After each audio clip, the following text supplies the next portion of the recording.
Hello दोस्तों, नमस्कार। मेरे चैनल कथा तरंग में आप सभी का स्वागत है। दोस्तों, आजकल हिंदू धर्म के पर बहुत ज़्यादा लोगों की बातचीत होती रहती है, चाहे सड़क पर हो चाहे संसद में हो। सभी हिंदू धर्म और के कुछ उसके पक्ष में कुछ उसके विपक्ष में कुछ न कुछ बोलते ही रहते हैं। तो आज हम लोग ये जानना चाहेंगे कि हिंदू धर्म की शुरुआत कैसे हुई और इसका क्रमबद्ध इतिहास क्या है, क्योंकि इस पर बहुत ज़्यादा बहस हो रही है। तो हम लोग भी तो जाने कि आखिर हिंदू धर्म क्या है और इसकी शुरुआत कैसे हुई, ये कैसे बढ़ा आगे। तो चलिए आज हम इसी विषय पर चर्चा करते हैं। तो क्या होता है कि बहुत से लोग जो है ना, पुराण कथाएं पढ़कर हमेशा भ्रम में रह जाते हैं और ये सोचने लगते हैं कि पहले कौन हुए। हिंदुओं में भी ये होता है कि ब्रह्मा विष्णु महेश में से कौन पहले हुआ कौन बाद में हुआ। ये सब बहुत सारी चर्चा के विषय हैं। तो उत्पत्ति का मूल जानना और फिर क्रमशः विकास, उत्थान और पतन को जानना बहुत ज़रूरी है। ग्रंथों में इतिहास को क्रमबद्ध न लिखकर काव्यमय और होच-पोच लिखा गया है, इसलिए वो हमारी समझ में नहीं आता है। हिंदू मानते हैं कि समय सीधा ही चलता है। सीधे चलने वाले समय में जीवन और घटनाओं का चक्र चलता रहता है। समय के साथ घटनाओं में दोहराव होता है, फिर भी घटनाएं नई होती हैं। लेकिन समय की अवधारणा हिंदू धर्म में अन्य धर्मों की अपेक्षा बहुत अलग है। प्राचीन काल से ही हिंदू मानते आए हैं कि हमारी धरती का समय अन्य ग्रहों और नक्षत्रों के समय से भिन्न है। जैसे 365 दिन में धरती का एक वर्ष होता है, तो धरती के मान से 365 दिन में देवताओं का एक दिव्य वर्ष होता है। हिंदू काल अवधारणा सीधी होने के साथ चक्री भी है। चक्री इस मायने में कि दिन के बाद रात और रात के बाद दिन होता है, तो यह चक्री है। लेकिन इसका यह मतलब नहीं कि कल वाला दिन ही आज का दिन है और आज भी कल जैसी ही घटनाएं होंगी। तो हिंदू हमेशा जो है आगे बढ़ना चाहते हैं, हमेशा सीधी रेखा में चढ़ते हैं, लेकिन वो एक चक्री होते हुए भी चलते हैं। इसकी एक घटना है कि राम तो कई हुए, लेकिन हर त्रेता युग में अलग अलग हुए।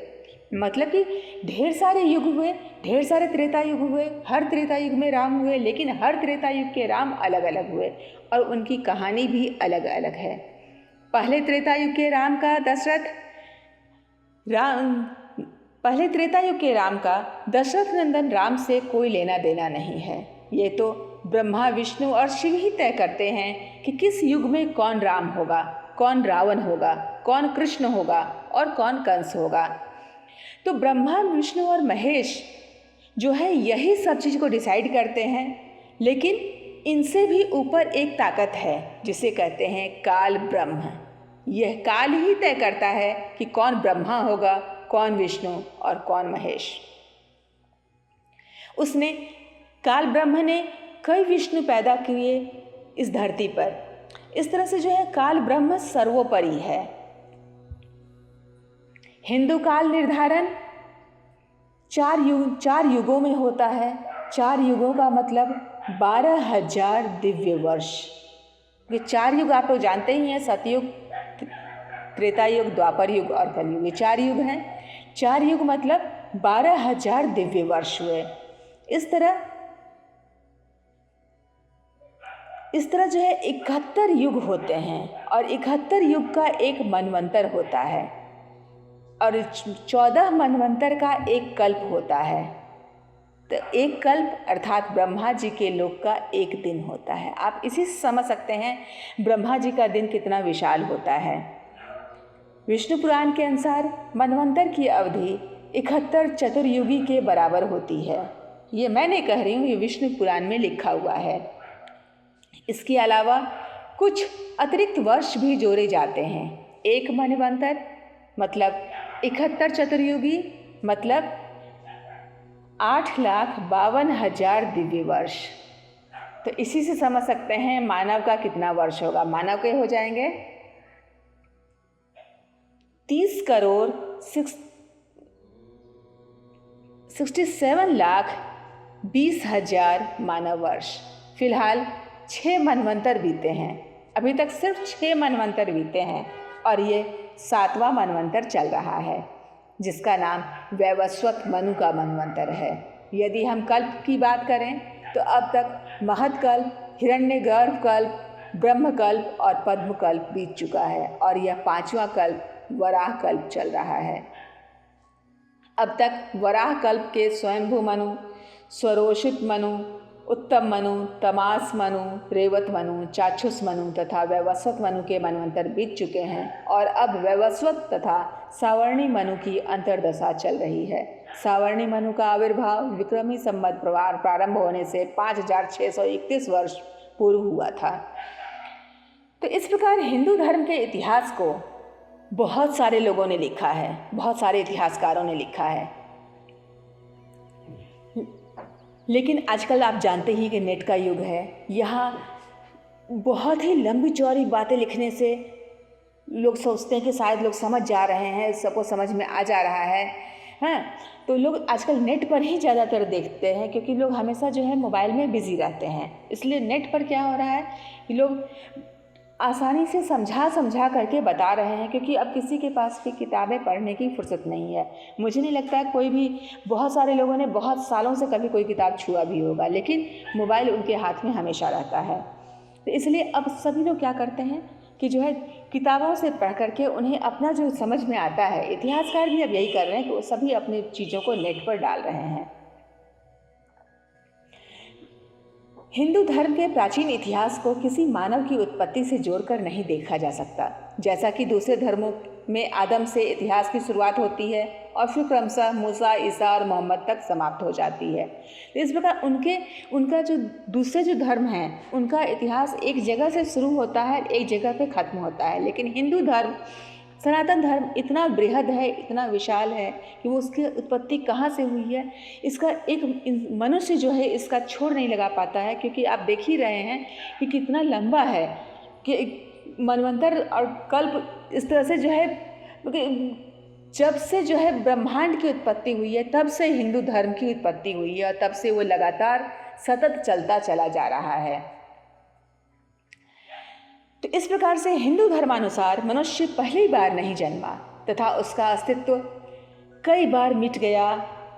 हर बार उसकी उत्पत्ति एक माध्यम से नहीं होती है, बल्कि उसको अलग अलग टाइप से रचा जाता है। इसलिए हमने पुराणों में से कुछ ऐसी छोटी छोटी कहानियों को लिखा है, कहानियों को लिया है, जिससे कि इतिहास की रोचक जानकारी हमें मिलती है।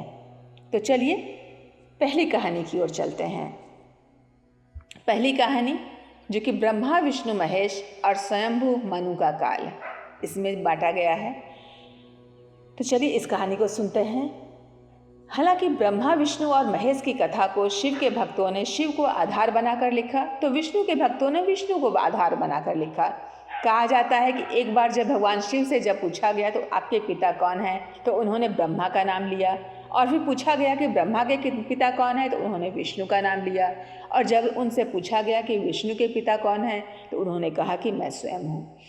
तो इस प्रकार से सभी गोल गोल हैं, न कि सभी एक दूसरे से रिलेटेड अपने आप को बताते हैं, जबकि ये सभी जो है एक परम ब्रह्म परमात्मा से ही निकले हुए हैं। जब सब कुछ प्रलय के कारण नष्ट हो गया तो धरती लाखों वर्ष तक अंधकार में रही। फिर सूखी धरती पर जलावृष्टि हुई और यह धरती पूर्ण रूप से जल से भर गई। संपूर्ण धरती जलमग्न हो गई। जल में भगवान विष्णु की उत्पत्ति हुई। जब उन्होंने आंखें खोली तो नेत्रों से सूर्य की ओर और हृदय से चंद्रमा की उत्पत्ति हुई।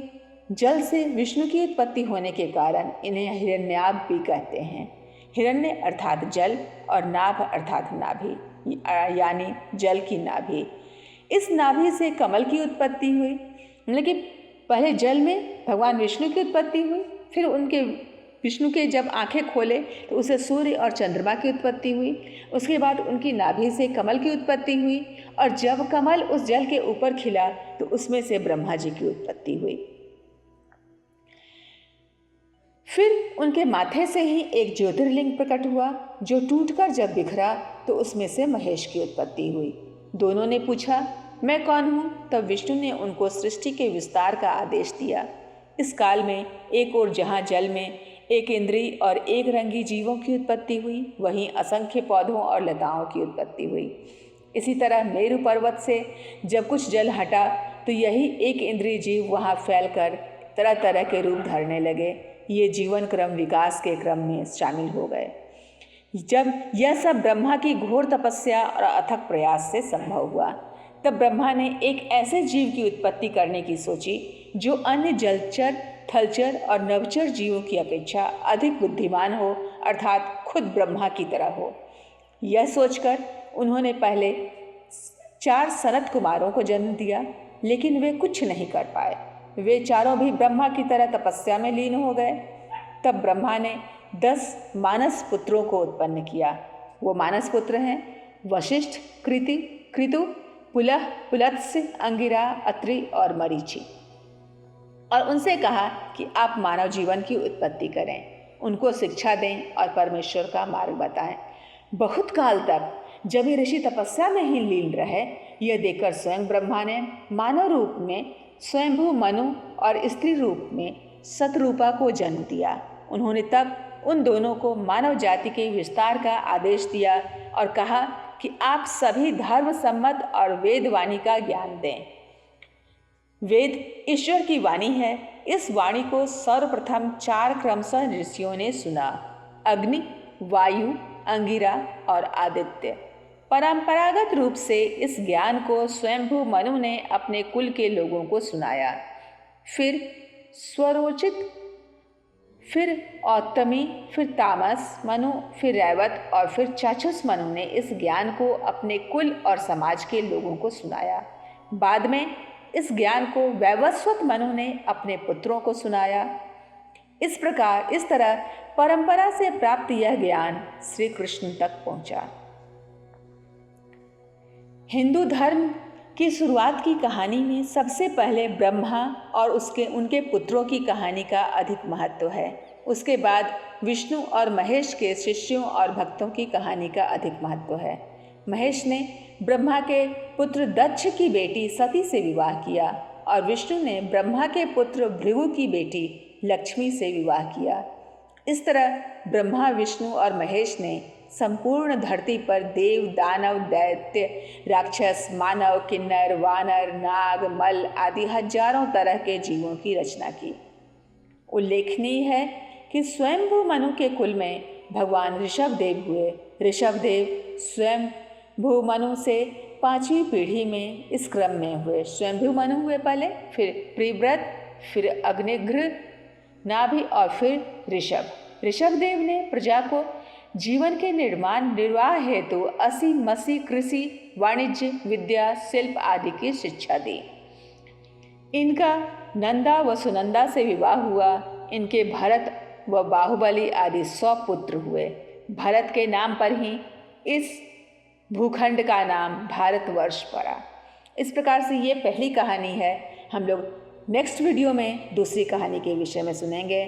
अगर आपको मेरी ये कहानी अच्छी लगी तो प्लीज़ मेरे चैनल को लाइक, सब्सक्राइब और शेयर ज़रूर कर दीजिए। और दोस्तों, ये पार्ट 1 है कहानी का। पार्ट 2 हम लोग नेक्स्ट वीडियो में देखेंगे। तब तक के लिए हम लोग फिर मिलेंगे। तब तक के लिए नमस्कार।